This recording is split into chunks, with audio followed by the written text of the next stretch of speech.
বৌমারা, আপনাদের কানে যদি আমার মাইকের আওয়াজ যায়, অল্প কিছু টেকনিক অবলম্বন করলে আপনি আপনার শাশুড়ির মন জয় করতে পারবেন। শাশুড়িরা আসলে বেশি কিছু চায় না, আগের জামানার মানুষ তো, এদেরকে ওইভাবে হাত করতে হবে।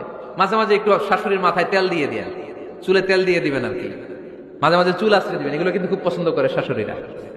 ওনার প্রেশারটা একটু মেপে দিবেন, ডায়াবেটিক্সের ওষুধটা খাইলো কিনা সময় মতো খোঁজ নিবেন, কি পছন্দ করে খেতে একটু রান্না করে দিবেন।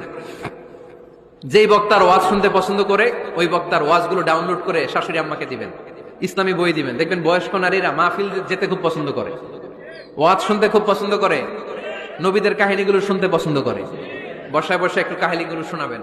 বাইরে বেরোলে জিজ্ঞেস করেন, আম্মা আপনার কিছু লাগবে কিনা। আরেকটা টিপস আছে, চুল যখন আশ্রাবেন আর শাশুড়ির মাথায় যখন তেল দিয়ে দিবেন, তখন অতীতের কথা জিজ্ঞেস করেন। দেখবেন অতীতের স্মৃতিতে হারিয়ে গিয়েছে আপনার শাশুড়ি।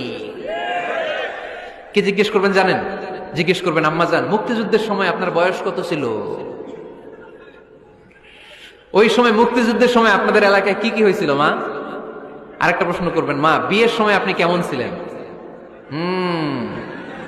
ওই দিন দেখবেন বুড়ি আর বুড়ি নাই, জুয়ান হয়ে গেছে।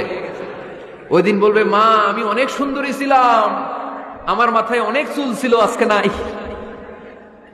আমগো গ্রামে আমার সাথে সুন্দরী মাইয়া ছিল না। অতীতের স্মৃতিতে